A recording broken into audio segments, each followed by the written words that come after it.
Hi friends, Erin here with Daily Elevations.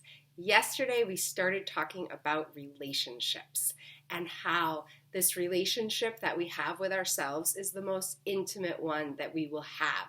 And it is the basis and reflection of all the other relationships that we have in our lives. So we started talking about when we meet resistance outside of us, and how we can learn to notice what's being reflected inside of us. But I kind of just brought you to the place of awareness yesterday, and that can sometimes be an icky thing, an icky place to be without a good tool to accompany it. So today you're getting two tools, two quick things that you can say to yourself in order to move out of that resistance and into a place of connection, love, and expansion. So the first thing, I'll tell you the whole story here. I have a performing arts degree background because that was actually amazing, but not the point here or there. There is a rule in improv called yes and. When you're doing a scene with a partner, if you were to come into the scene and they're like, look, a giraffe, and you're just like, no, dude, that pulls the energy down. So you're like, yeah, giraffe is in the middle of my house, whatever. You know, like it's yes and. You have to agree to what has been said and add to it in order to keep the energy going.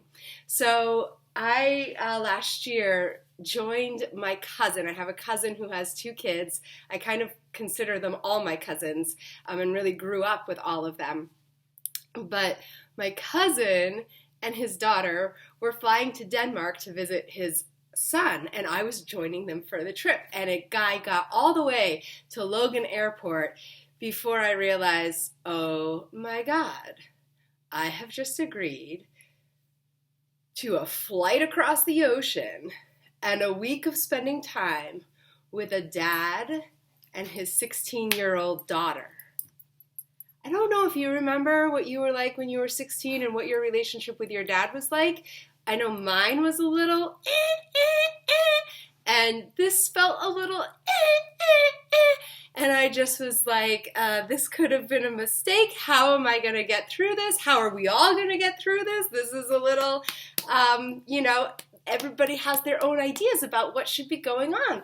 And there was a lot of that butting heads. You might be having that in your house right now with the people that you are sheltering with.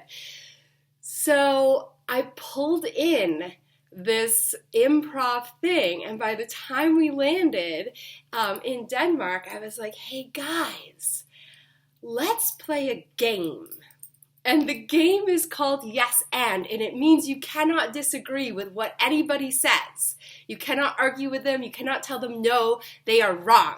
You just have to say yes and you can contribute your solutions and your ideas to whatever the situation is. Well, it saved the trip. It saved my sanity. I think it made everybody.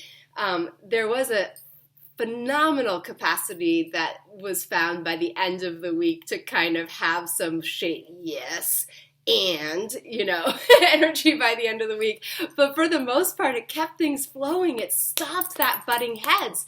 So when you notice yourself just wanting to argue with your partner or with your kids or whoever's there, just say yes in agreement, honoring where you are. Yes.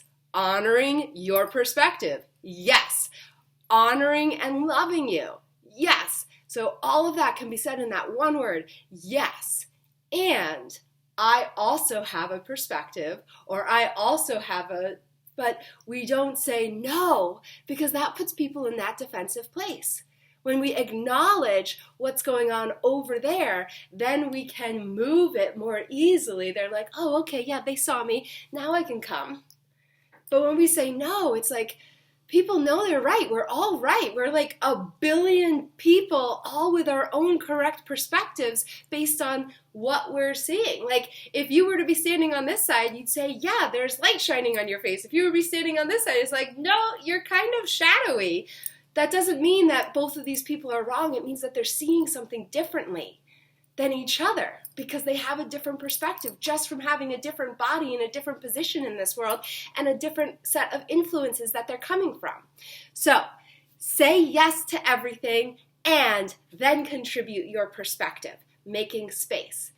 And if you can't, if you don't have anything to contribute, or if you just want to have this as like the under breath, and there's just this place of acceptance that you're looking to go to, then you can say, yes, and I love it. Yes, and I love you. Yes, and I love. You see, this energy is always going to be the energy in the head. And if you go back to some of the first videos I have, I made a lot of distinctions between the head and the heart, the difference between fear and love. Our brain is made to keep us safe. Our brain is made to respond and in that fear-based way to make sure that anything that's ever hurt us, we never do again. So it's holding all of this data for us, but usually the brain is much more likely to be in that fear-based position, and certainly a position where we can fight and we can hold ourselves against, because it's my ideas versus your ideas. But the heart's all about connection. The heart's all about wanting to give and receive and share and be seen.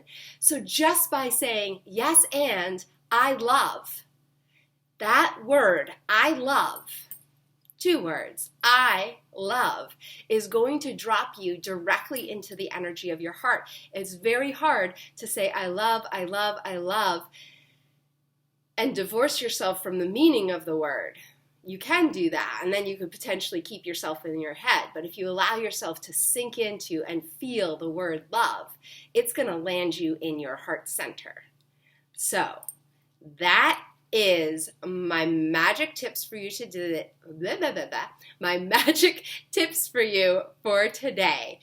Everything that shows up, everything that you want to resist and fight and pound and say, I am right, I know I am, I agree with you wholeheartedly, and try saying yes and I love. That, you, it, whatever it is, and contribute something more rather than trying to get rid of what is already in the space in order to make space for your point of view. There's plenty of room to go around. So enjoy that. I look forward to seeing you tomorrow with more tips about improving those relationships in your shelter in place. And this girl, we're going to have to work on staying a little better for all the yoga classes I'm teaching today. Yes. All right. Take care, everybody.